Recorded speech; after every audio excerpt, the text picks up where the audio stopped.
Hi, it's me, Terry. Thank you for looking at the first video, the leadership overview.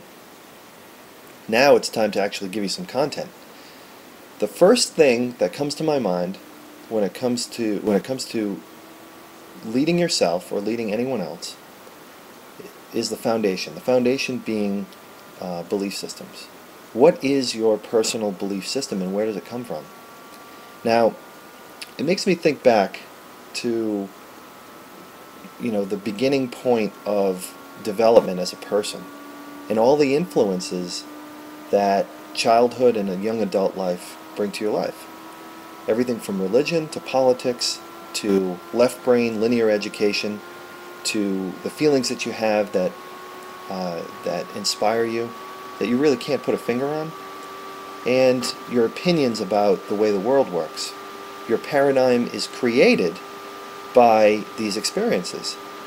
So when someone says that symbolism on money doesn't really have any indication or doesn't influence the world, well, actually all symbolism does. If you look back to Joseph Campbell in mythology and his teachings on symbolism, you can see that symbolism is across the board very influential in the way we think and the way we feel and the way we behave, and it's reflective of our value system.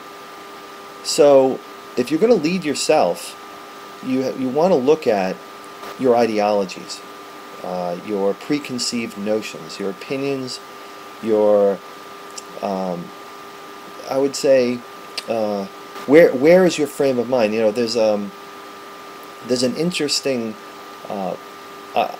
educational system called Ayurveda, and it's Indian based, and there's an Ayurvedic principle or three observations about human behavior.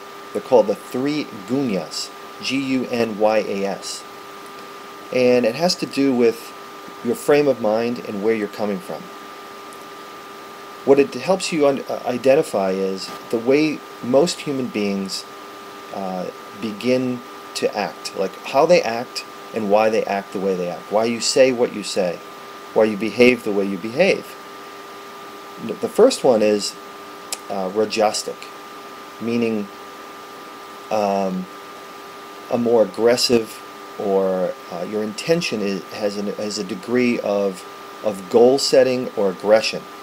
So you want to think of yourself when you're a leader, are you leading with an authoritarian way? Are you leading that within yourself? The second is tamastic, meaning clouded or naive. Now, when we think about giving advice to somebody, like for example, you're giving advice to somebody and they're telling you their story, and you have to sit there and sometimes you get very impulsive, or one can get impulsive by quickly giving an opinion without having really thought about it and seeing its potentially the effect that it may have on that person or the situation or somebody else or even yourself, how you may be perceived even afterwards after you've spoken. So we often do that when we're young. We can do that even in our adult years by not thinking about our real intention inside. And we may have one intention, but the way it's spoken and the way it's said or how quickly it's said may be perceived inaccurately. So we have rajastic, tamastic, and then we have sattvic. Now, sattvic refers to wisdom. Now, what I try to do, and I'm not necessarily an expert at this, but nobody is. I don't even think yogis are experts at it. But every human being would probably prefer to have a very wise way of running their life. So in leadership, we often look at the great leaders of our generation or previous generations. They seem to have this intangible way of communicating and leading with a very whether it was a strong presence or a very calm presence, it was very clear.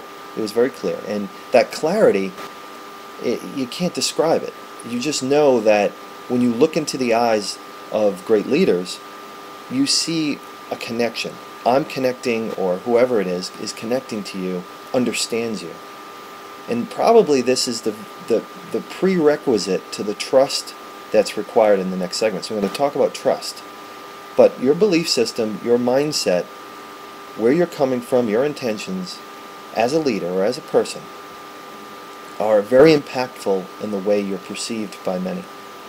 We can't be all things to all people, but we can be true to ourselves and we can be wise to ourselves. Okay?